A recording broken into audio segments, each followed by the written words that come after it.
Me engañó, me acosó y terminó recibiendo el castigo más doloroso. Le partieron las pelotas. Nunca pensé que iba a terminar contando esta historia, pero siento que si no lo hago, voy a explotar. Me llamo Clara, y hace poco más de un año viví una situación que me dejó completamente descolocada, como si todo lo que yo conocía del amor, la confianza y la convivencia se hubiese podrido por dentro. Todo empezó cuando me mudé a un pequeño departamento en el centro con mi novio, Mauro. Llevábamos un año y medio juntos y la idea de vivir juntos nos pareció natural. Lo encontramos a través de una amiga suya, Vanessa, que casualmente buscaba salir del apartamento donde vivía y nos ofreció quedarnos ahí. Todo sonaba perfecto. El lugar era amplio, buena luz, céntrico y además barato. La única condición, que nos quedáramos allí con ella por un par de semanas, mientras encontraba dónde mudarse. Aceptamos. No vi el problema. Es más, Vanessa parecía simpática, incluso me hizo reír las primeras veces que hablamos. Pero algo no cuadraba. Su búsqueda de departamento se fue alargando más de la cuenta. 2 semanas se volvieron 4, luego 2 meses. Y ahí empecé a notar cosas. La forma en que Mauro le hablaba, cómo le sonreía, cómo se reían bajito en la cocina cuando yo estaba en la ducha. Incluso una noche me desperté y él no estaba en la cama. Lo encontré en el living, a oscuras, supuestamente pensando. Vanessa no estaba en su cuarto. Él me dijo que había salido a comprar cigarrillos. No dije nada, pero empecé a anotar cada pequeño detalle como si estuviera armando un rompecabezas. Hasta que un día, volviendo antes de lo esperado del trabajo, los encontré. No lo olvidaré jamás. El silencio total en la casa me pareció raro. Abrí la puerta despacio y avancé hacia nuestra habitación. Estaba entreabierta, y ahí estaban, en mi cama, él encima de ella. Me quedé congelada. No dije una sola palabra. No hice ningún escándalo. No lloré. Cerré la puerta suavemente y salí del apartamento como si estuviera dormida. Caminé sin rumbo durante horas, el cuerpo temblándome, la mente aturdida, como si no acabara de entender lo que había visto. Lo entendía, claro, pero mi cerebro se negaba a procesarlo del todo. Mauro, el tipo con el que compartía mi vida, al que le cocinaba, con el que reía, el que conocía a mis padres, estaba teniendo sexo con Vanessa en nuestra cama, mientras yo me mataba trabajando para pagar la mitad del alquiler. Me sentí una estúpida, una espectadora sin voz en mi propia historia. Esa noche no volví. Dormí en la casa de una amiga. No dije nada todavía. Pero al día siguiente volví al apartamento como si nada, y lo primero que noté fue que Mauro me recibió con la misma cara de siempre, como si nada hubiera pasado. Vanessa estaba en la cocina preparando café. Me saludó con una sonrisa cínica que ya no necesitaba ocultar. Fue en ese momento que tomé una decisión. No iba a hacer un escándalo. No iba a llorar. No les iba a dar el gusto de verme rota. Les iba a devolver la jugada de la manera más silenciosa y dolorosa posible. Empecé a planear mi escape. Hablé con mi hermana. Le pedí que me ayudara a buscar un lugar donde quedarme. Guardé algunas cosas en su casa, poco a poco, como quien lleva ropa a lavar. Vendí otras por internet. Fui vaciando el departamento de mi presencia sin que nadie lo notara. Todo mientras fingía normalidad. Sonreía. Cocinaba. Incluso compartí cenas con ellos como si no supiera nada. Fue duro. Pero lo hice. Una noche, sin avisar, desaparecí. Me llevé lo justo, dejándoles el resto. Los muebles que yo había comprado, los adornos, las plantas. Les dejé el apartamento. Pero con un pequeño detalle. El contrato de alquiler estaba a mi nombre.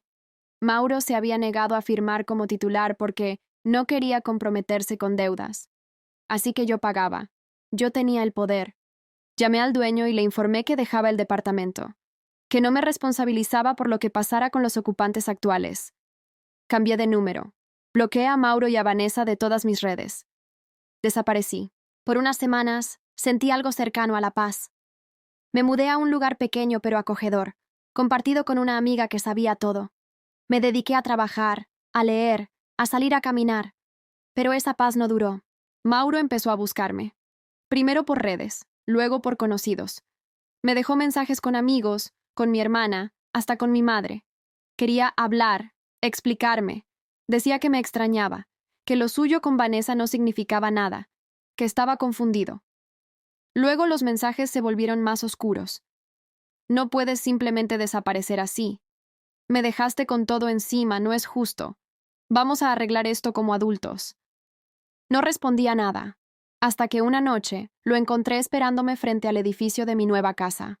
Me asusté. No sabía cómo había averiguado la dirección.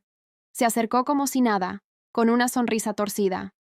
Solo quiero hablar, Clara. 5 minutos. Le dije que se fuera, que no tenía nada que decirle. Pero insistía, me seguía por la calle, hablándome al oído. Le grité que me dejara en paz. Un vecino salió a mirar, y Mauro se alejó, como si no hubiera pasado nada. Pero yo ya no podía dormir tranquila. Después de ese encuentro, no dormí bien durante días. Cada vez que salía del trabajo miraba por encima del hombro. Cada vez que escuchaba pasos detrás de mí, el corazón se me disparaba. Empecé a evitar ir sola a ciertos lugares. Me volví paranoica, y con razón. Mauro volvió a aparecer. 2 veces más, una en el supermercado, otra directamente en mi trabajo. Esa vez fue la gota que rebalsó el vaso. Me armé de valor y fui a la comisaría. Hablé con una oficial que, para mi sorpresa, me creyó de inmediato.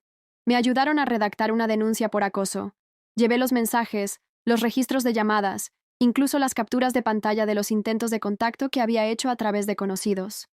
En menos de una semana, logré que se emitiera una orden de restricción. La notificación le llegó y, por un tiempo, desapareció de mi vida. Fue como si hubieran cortado un hilo invisible que me ataba a él. Volví a dormir tranquila. Empecé a salir más. Incluso me permití comenzar a hablar con alguien nuevo, un chico que conocí por casualidad en una librería. Me sentía, poco a poco, libre. Hasta que me enteré de lo que pasó después. Mauro había empezado a salir con otra chica.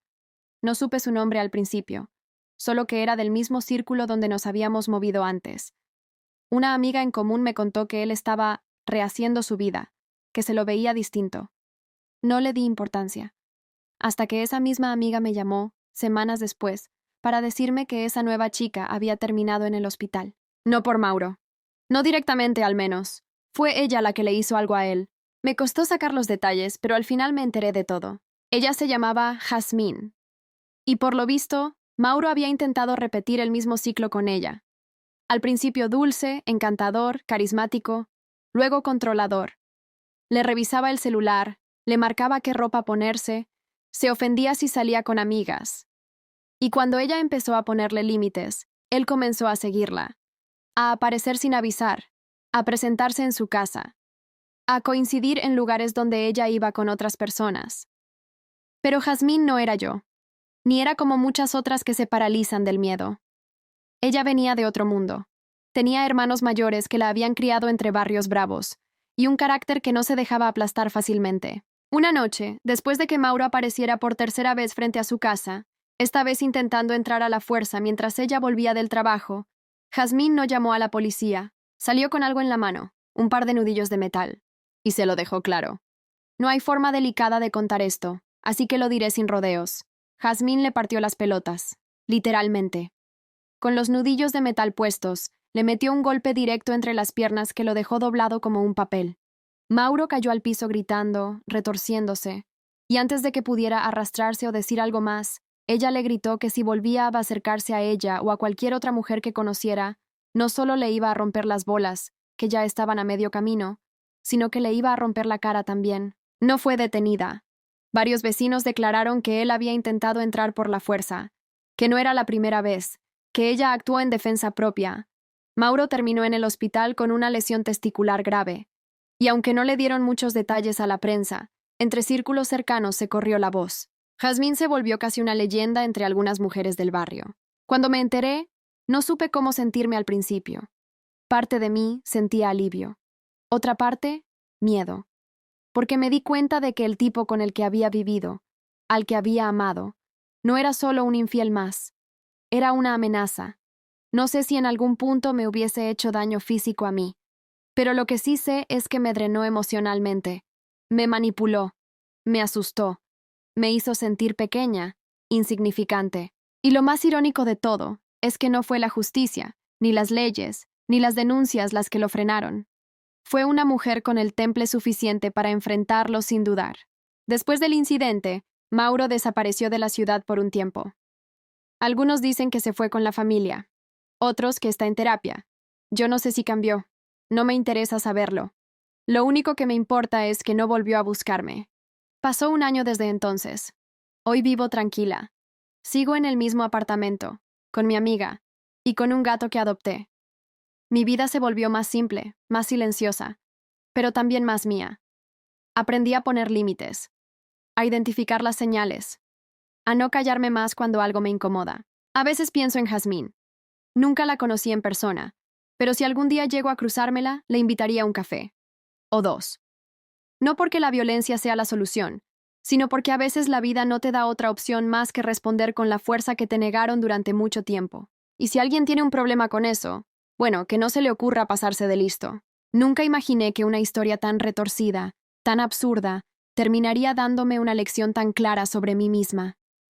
Porque durante todo ese tiempo en el que Mauro jugaba con mi mente, con mi cuerpo, con mi espacio, yo pensé que el problema era mío, que quizás no era suficiente, que me faltaba algo para retenerlo, que debía haber sido más atenta, más divertida, más sexy, más todo. Pero no, el problema nunca fui yo. El problema fue haber dejado que alguien me convenciera de que el amor es sacrificio eterno, que la comprensión se traduce en tolerar lo intolerable, que si hay algo que te duele, debes callarlo para no incomodar. Mauro me enseñó eso a fuerza de rutina, de pequeñas omisiones, de silencios estratégicos. Me anestesió emocionalmente hasta que el golpe fue tan fuerte que no pude mirar a otro lado. Y ahora, después de todo, solo me queda la reconstrucción. He vuelto a escribir, a leer sin interrupciones, a salir a caminar sin mirar atrás. Volví a ver a mi familia sin tener que justificar por qué no llevo a mi pareja. Me reencontré con mi hermana, con quien casi había cortado relación por defenderlo a él más de una vez. Me rodeé de mujeres que no temen decir la verdad aunque tiemblen. Mujeres que, como Jazmín, no se dejan romper tan fácil. He aprendido que el silencio no siempre es dignidad. A veces es miedo, a veces es estrategia. Pero cuando por fin rompes ese silencio, cuando hablas, cuando contás tu historia, ahí es cuando recuperas el poder. Este es mi relato. Tal vez no tenga moraleja bonita. Tal vez muchos lo escuchen y piensen que exagero o que estoy loca. No me importa. Esta es mi verdad y nadie me la va a quitar. Y si vos, que estás escuchando esto, sentís que algo de lo que conté te suena familiar, salí de ahí. Planea tu escape. Habla. Grita si es necesario. No estás sola. Y aunque ahora parezca imposible, te juro que hay una vida del otro lado del infierno. Una vida sin miedo. Una vida con vos. Una vida tuya. Si te impactó esta historia, no olvides suscribirte a Vox Online, donde cada relato te sumerge en lo más profundo de la mente humana. Historias reales, intensas y sin filtro. Nos vemos en el próximo video, y recuerda, la verdad siempre encuentra su voz.